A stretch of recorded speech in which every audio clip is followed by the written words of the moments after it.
tão interessante, quantas vezes a gente recebe um telefonema, que eu tô falando pediatra, né? Doutora Denise, meu filho não tem apetite para nada. E aí, o que tá acontecendo? Antes ele comia tudo e agora o apetite dele parece que sumiu.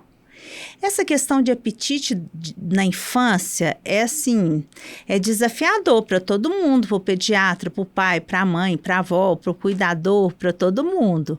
Mas só que a ciência, ela traz muitas informações de qualidade que podem ajudar a família em relação a esse assunto apetite infantil. Eu sou Denise Brasileiro, eu sou pediatra e nutróloga e sou a host do podcast Bicho Papinha.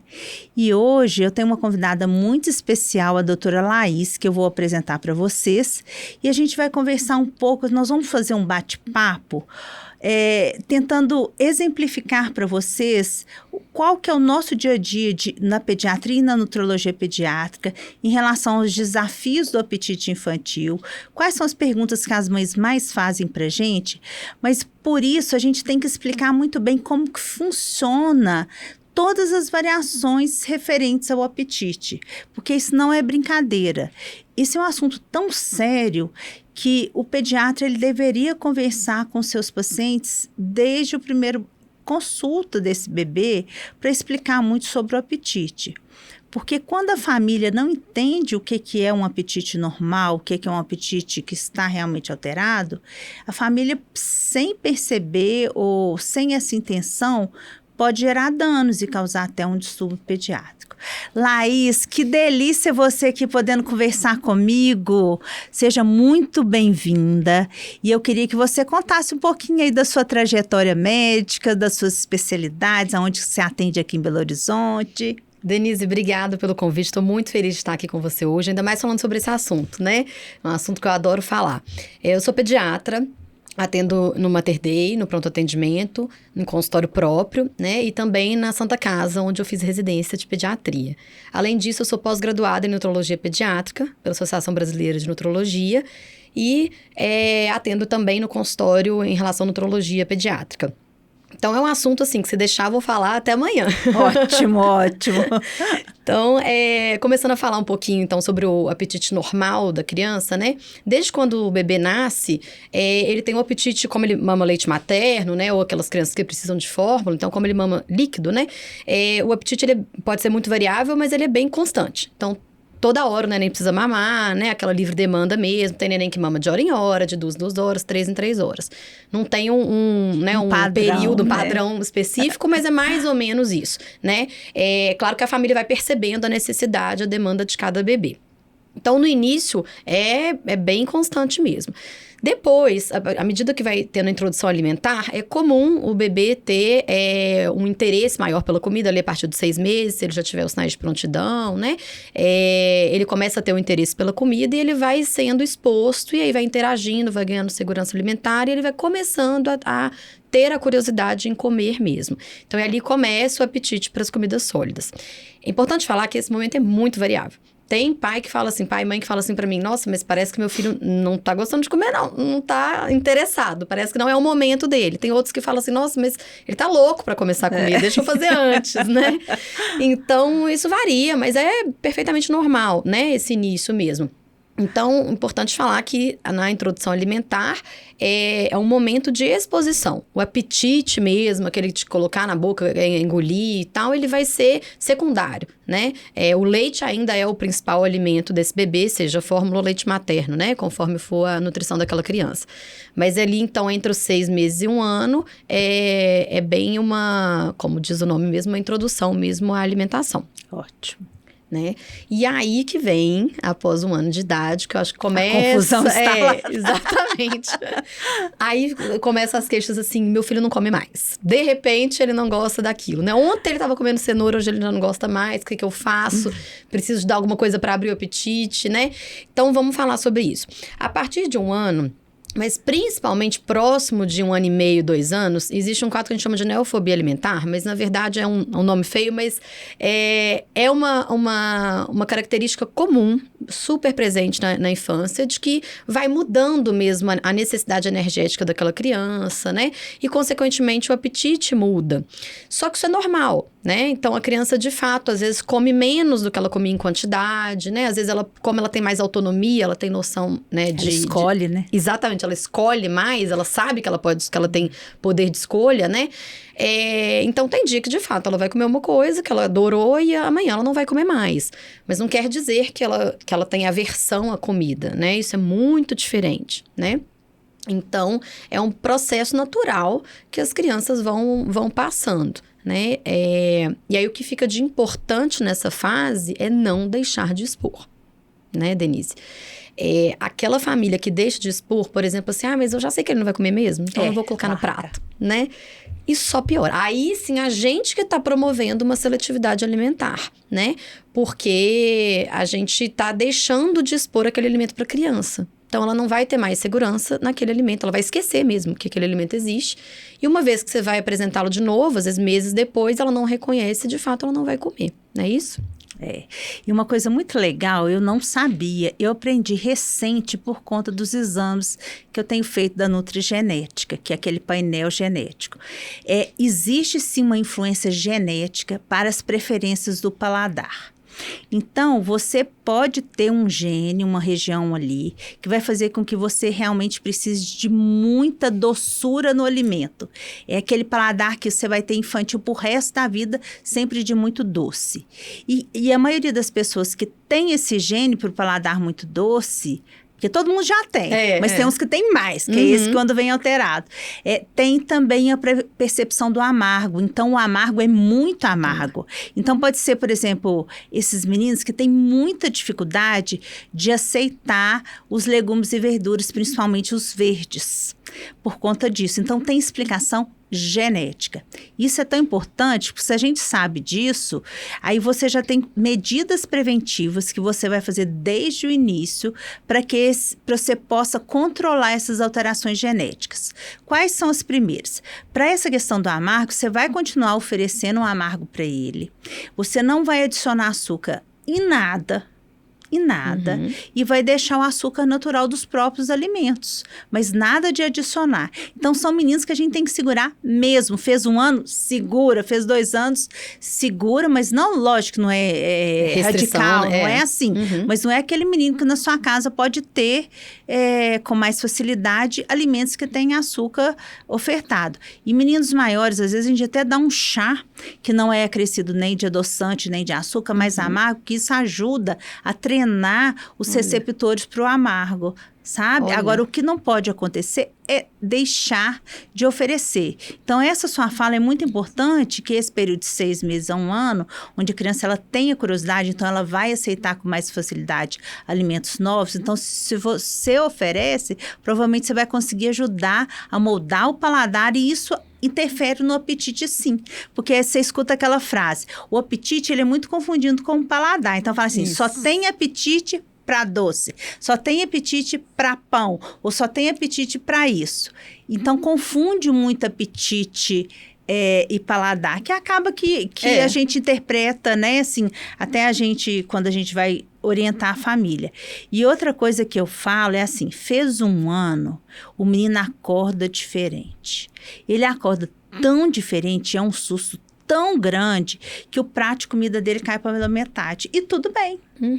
Porque ele não vai precisar daquele tanto de comida que ele estava comendo. Exatamente. E aí começam os problemas. Eu queria muito de você falar para a gente como é que a gente pode ajudar as famílias a terem respeitar essa questão de fome e saciedade, para a gente não fazer com que essa criança não consiga aprender a perceber esses sinais, Laís. Denise, isso daí eu acho que é um dos pontos-chave, assim. Eu falo muito isso nas minhas consultas. A criança tem que saber o que é fome.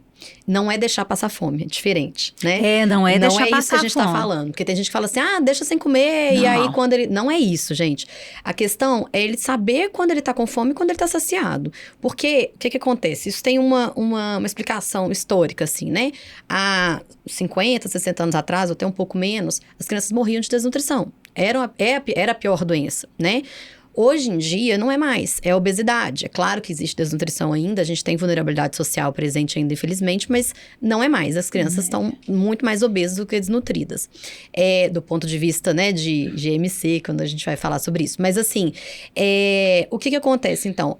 Os nossos avós, pais, eles têm na cabeça de que a criança saudável é a criança gordinha, né? A criança cheinha, aquela criança que, tá parecendo a costela dele e tal, tá muito magrinha, não tá saudável. E aí, na cabeça das pessoas, tem que ficar oferecendo comida o tempo inteiro, né? Então, toda hora a criança fica petiscando, tomando um iogurte fora de hora, né? E aí, quando vai ver, na hora das principais refeições, a criança não come mesmo. Ou não vai come ter muito apetite, pouco. Não vai, exatamente. Porque toda hora fica oferecendo coisa. Ainda que sejam coisas saudáveis, se for em grande quantidade, antes das refeições principais, vai interferir, né? Eu dou um grande exemplo, porque assim, em termos de calorias, né? 2 biscoitinhos maisena ou biscoito polvilho, né? Se a criança come, às vezes, meia hora antes do almoço, é quase que igual, se não for mais, caloricamente falando, do que uma refeição cheia, né? Do que um prato cheio. Então, aquilo para criança vai saciar mesmo. Coisa que pra gente não vai fazer diferença, né? Então, na cabeça do adulto, é assim, não, ele só comeu 2 biscoitos. Claro que isso não atrapalha, né? E ele tá comendo mal. Então, quando a gente vai ver, a maioria faz isso. Então, não dá oportunidade da criança ter a fome, né? E o contrário também, de respeitar a saciedade. Então, quando a criança fala que não quer comer, né, já ficou saciada, pergunta de novo, tem certeza, né? Que a gente vai retirar o prato, então, mas respeita, né? Porque forçar a comer é um dos principais erros, sem dúvidas. E eu acho que, com certeza, alguém já deve ter passado por isso em casa.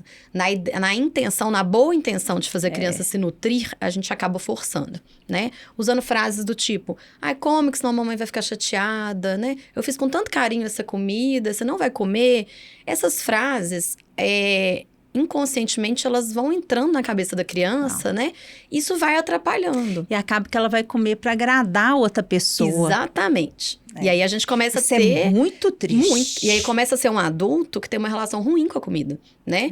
Então, quando tá ansioso, come demais, ou come de menos, né? Ou que tem medo de comer porque senão vai engordar, ou que tem que comer muito porque ele já passou trauma de que tinha que esvaziar o prato. Então, é uma pessoa que sempre come além, porque tem que esvaziar o prato, fica aquela coisa na cabeça, né? Sabe uma coisa que eu tenho pavor? É assim, sabe aquele negócio muito certinho? Tem que almoçar meio-dia. Aí, 3 horas, tem que tomar um lanche. Tem que. Sabe por quê? O ser humano não foi feito para isso. Eu não gosto de bagunça. Claro. Eu não gosto de bagunça. Mas a gente precisa ser um pouquinho flexível. Eu tenho percebido que o mundo está muito aplicativo. O que é o mundo aplicativo? A mãe começa a amamentar, já anota tudo no aplicativo. A introdução alimentar, já anota tudo no aplicativo. E aquele aplicativo, inconsciente, a mensagem que ele passa é desse negócio muito certinho. E a gente esquece que até a gente adulto, um dia você acorda ótimo.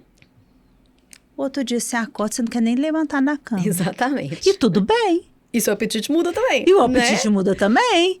Então, assim, eu tenho ficado, Laís, muito preocupado com isso. E nós, da nutrologia pediátrica, a gente precisa conversar sobre isso, que é um tema que a gente percebe que quando isso não foi muito bem conduzido, essa neofobia alimentar que a Laís falou que é muito importante, o que vai acontecer? Distúrbio alimentar pediátrico. Exatamente. Por culpa de quem? Por falta de orientação da família. Exato. E as consultas, nem todo mundo pode receber um tratamento pediátrico que tem uma consulta de controle que vai durar 1 hora. Que o pediatra vai conseguir explicar essas alterações normais do apetite. E aí a família desespera. E culturalmente, a criança não comeu, ela pode adoecer. E aí ela não comeu, dá o leite. Aí ela não comeu, põe açúcar no leite. Então, assim, começa erro atrás do outro. Exatamente. E aí a pessoa desesperada, né, a família desesperada, acaba aderindo a isso. Às vezes as famílias sabem que não pode fazer isso. A grande maioria, quando eu recebo essas falas, não, eu sei que não pode fazer, doutor, mas eu tô fazendo. Porque é melhor isso do que não comer, né? Sempre tem essa frase. Então, melhor comer um biscoito recheado na escola, porque todos os amiguinhos levam, do que não comer. Não é melhor, gente. Não é melhor, né? Então, é melhor comer, aprender a comer saudável, do que ter esse tipo de relação com a comida, né? E olha que coisa que a ciência também mostrou pra gente. O nosso apetite, ele é gerenciado pela genética, mas ele é gerenciado pelas bactérias, pela microbiota intestinal. Então, a população de bactérias que ficam no nosso intestino, a fermentação do que a gente come e a população dessas bactérias vão liberar substâncias que vão chegar no nosso cérebro e também vão atrapalhar ou ajudar a questão de apetite. Olha que coisa. Tá tudo interligado, né, Denise? Tá tudo interligado. Então, você imagina, a criança normalmente fez 1 ano e diminuiu o apetite. Aí um dia ela não comeu, a família foi lá realmente deu algum alimento que tivesse esse açúcar adicionado. Esse açúcar adicionado vai chegar no intestino, vai alterar a população de bactérias que estão ali e, consequentemente, vai alterar depois o apetite. Vira uma bola de neve, né? E cada coisinha atrapalhando. Então, se a gente tiver força suficiente para lidar com essas situações das flutuações do apetite na infância, principalmente nesses momentos dos 3 primeiros anos, provavelmente esse menino vai chegar lá para 4, 5 anos amadurecido, adquiriu hábito alimentar bacana, que favorece a saúde, vai comer o docinho dele sim, mas numa quantidade ok, Exato. vai chupar o picolé, vai comer pipoca, mas tudo normal e tudo bem. Exatamente. Agora, se isso não acontece, aquilo fica, aquelas memórias negativas vão ficar impregnadas e isso a gente vai ter muito mais dificuldade. Exato. E aí começam os distúrbios alimentares que você falou, né? Começa as aversões mesmo, né? É claro que tem questões orgânicas que podem estar implicadas a isso, mas assim, a gente está falando aqui de questões que foram mal conduzidas mesmo, né? E aí aquela criança que de fato só come os alimentos de segurança, que normalmente costumam ser arroz, ovo, macarrão, né? Ou aquele frango empanado industrializado. E aí é interessante falar sobre isso, em relação especificamente a esses alimentos de segurança, que quando a criança não é exposta desde o início, igual eu estava falando, ela não conhece mesmo os alimentos, né? Ela vai esquecendo e tudo mais. E aí ela vai adotando esses alimentos de segurança, arroz, ovo, macarrão, né? Não é à toa. Por que as crianças têm fama de que não come fruta direito, não come verdura, né? Eu até acho uma fama injusta, porque tem muita criança comendo muito melhor do que esse negócio. A paladar infantil é injusto, assim, né? O paladar infantil mesmo bem conduzido é muito melhor do que o paladar de qualquer adulto, né? Mas esses alimentos de segurança não é à toa, né? Por quê? Porque a gente, arroz, feijão, ovo, macarrão, tá sempre igual, né? A não sei que você mude o jeito de preparo, o tempero, mas assim, ele é constante, né? E a verdura, né, a folha, a fruta, ela muda conforme a estação. Tem dia que a fruta tá mais doce, mais azeda, o aspecto é diferente, a textura é diferente. Então, se isso não for feito na rotina, constantemente, a criança vai esquecendo e vai tendo aversão àquele alimento mesmo, né?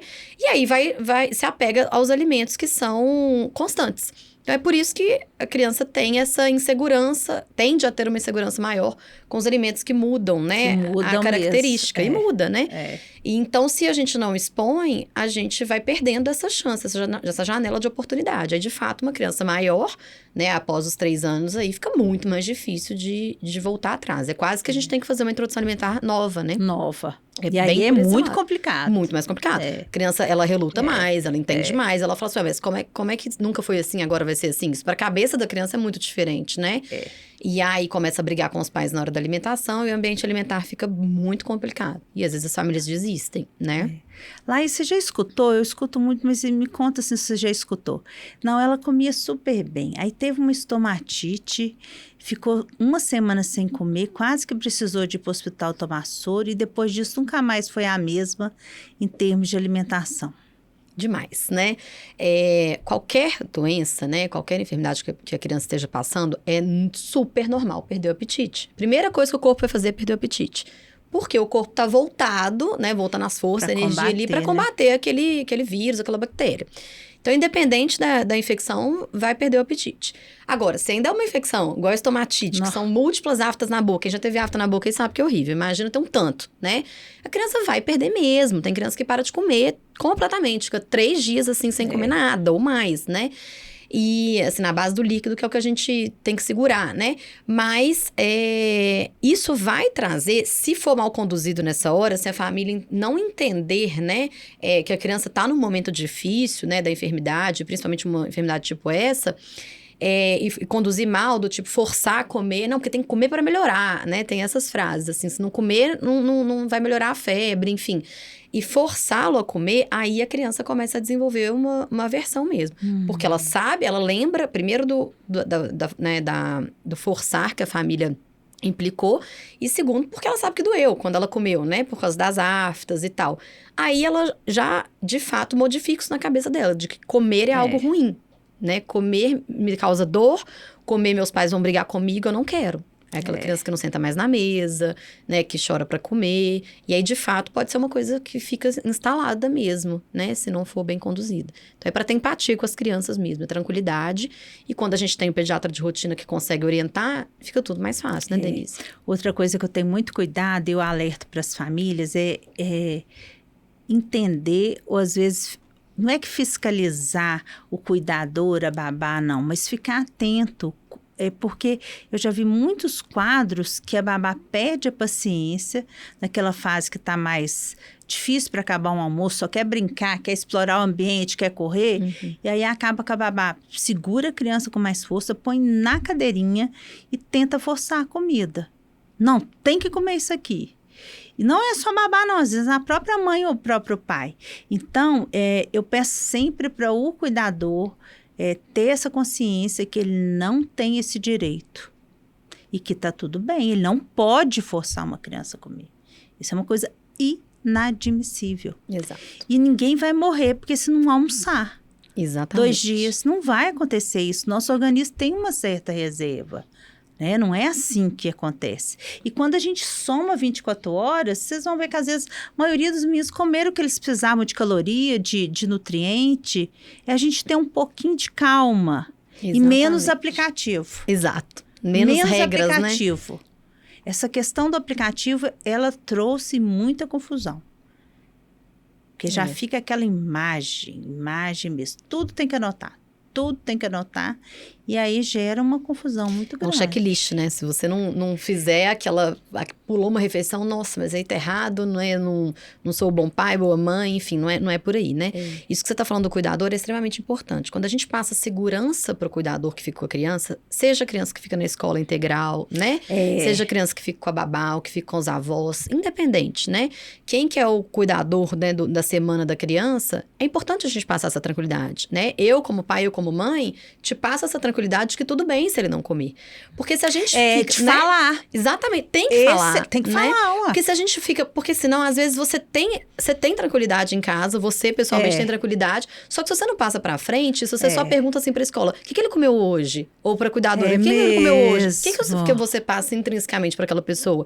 Essa mãe tá muito preocupada com a alimentação. Se eu não der comida pra ele, ou se eu não der, se eu deixar passar aquela refeição...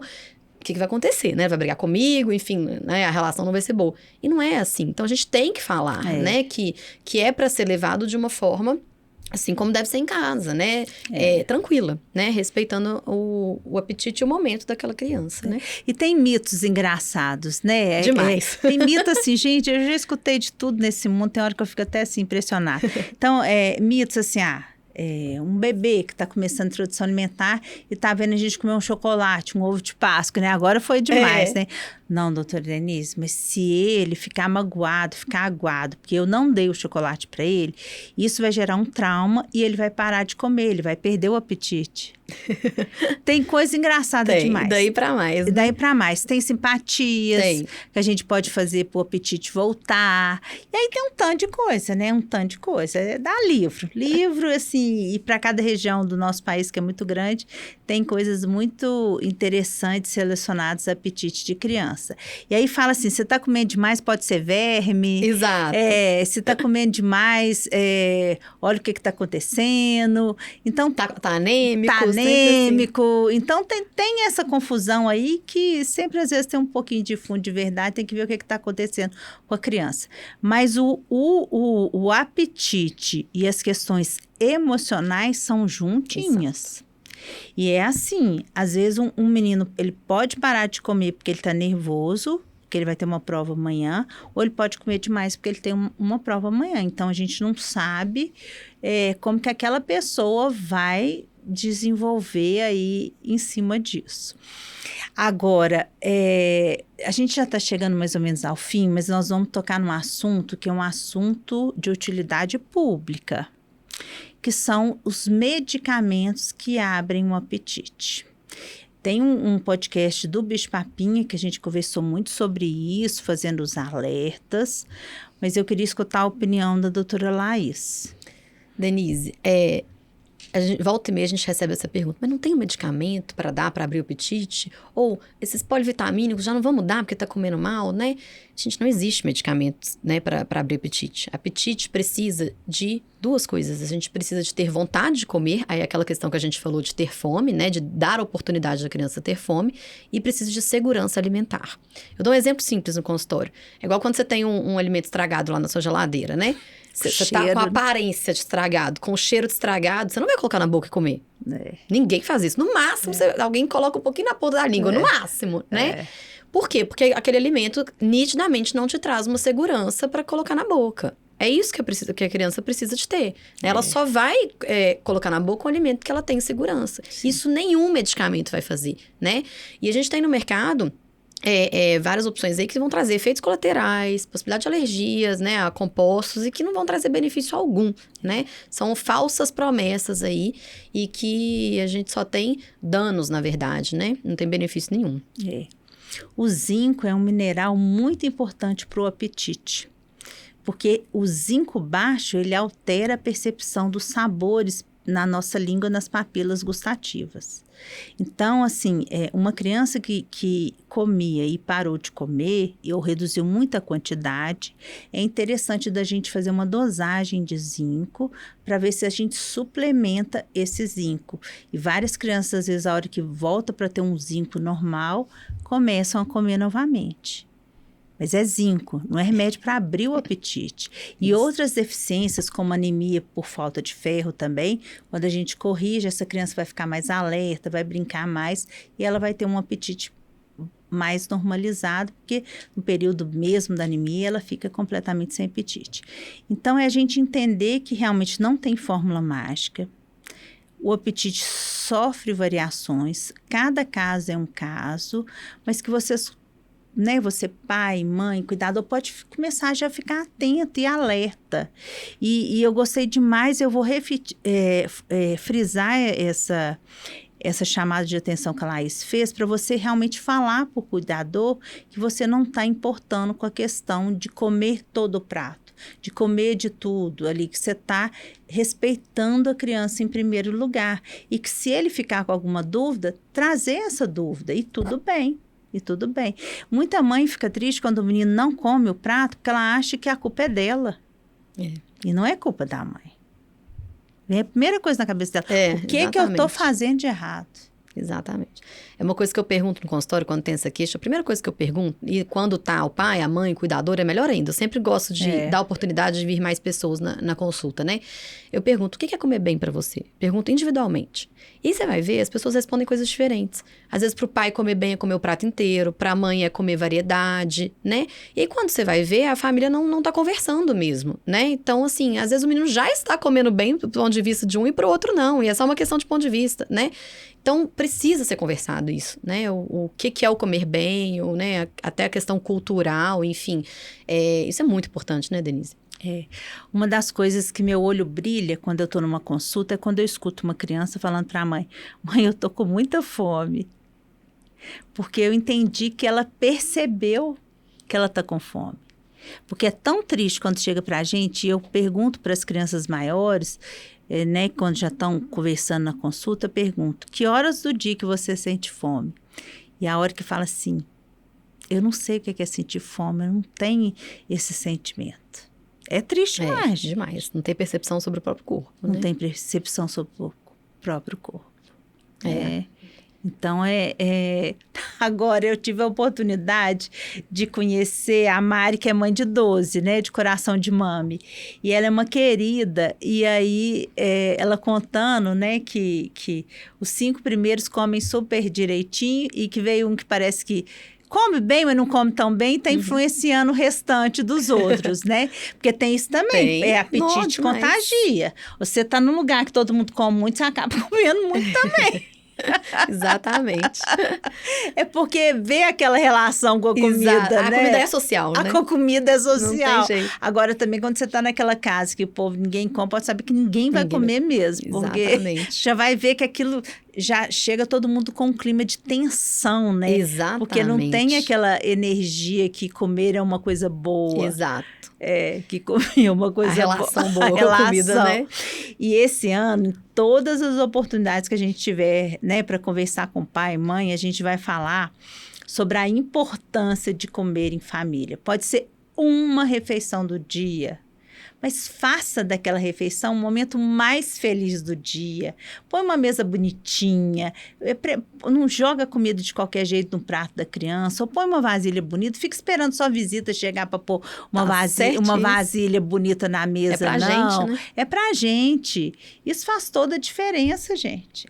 A gente precisa correr atrás de coisa cara, remédio caro, né? Assim, não. São coisas simples que o ser humano está esquecendo. É verdade. E, Denise, dedicar um tempo para essa refeição, né? Dedicar, Porque tem gente que quer comer em 15 minutos, porque tá atrasado, isso aqui. Pressa não combina com a alimentação infantil. A criança não come com pressa. A criança não come bem com sono, ela não come bem apressada. Né? Exatamente. Ela trava. Então, precisa de ter uma dedicação mesmo para esses momentos, né? Para que... E aí ocorra a questão do exemplo, que a gente tanto fala, né? Que a família tem que dar exemplo de boa alimentação, né? Então, a refeição em família é de extrema importância. E isso é distração, né? Então, o celular, não adianta deixar o celular aqui do lado. Deixa em outro cômodo. Porque mesmo do lado, mas tá aqui do lado, tá virado para baixo, a criança já percebe que a sua atenção não tá tão focada para aquele momento, né? E aí você é uma criança que fala, então, posso ver televisão enquanto eu tô comendo, porque meu pai tá no celular, né? Então, é trazer essa percepção, linguagem não verbal que a gente fala, né? O tempo todo para a vida da criança, né? Então, comer sentado à mesa, todo mundo junto, dedicando tempo àquela refeição. E com tranquilidade, né? Com tranquilidade. Você falou da parte psicológica, anda 100% de mãos dadas com a alimentação, né? A criança que está sendo pressionada a comer, que se sente mal comendo, ou que o contrário, que está sendo mandada a parar de comer porque está comendo muito, né? Na visão dos pais, não é uma criança saudável psicologicamente, né? E isso vai ter impacto certamente, não só agora, mas na vida adulta, e vai ser, às vezes, até bem difícil de reverter, né? Vai ser muito complicado. Gente, que delícia, né? Dá vontade de ficar aqui conversando muito, muito, muito. Laís, eu queria muito te agradecer. Você, com certeza, vai participar de outras gravações aqui, se você estiver disponível. Claro. Será um prazer, a agenda deixar. Você que está escutando esse episódio, eu gostaria que você compartilhasse esse episódio com algum amigo, alguma amiga que tem criança. Se tiver alguma dúvida, entra no nosso Instagram, @bichopapinha.pod. Estamos aqui. Lembrar que o Bicho Papinha, ele é patrocinado pelo Coles, do Laboratório AMS, e a gente agradece muito. Muito obrigado.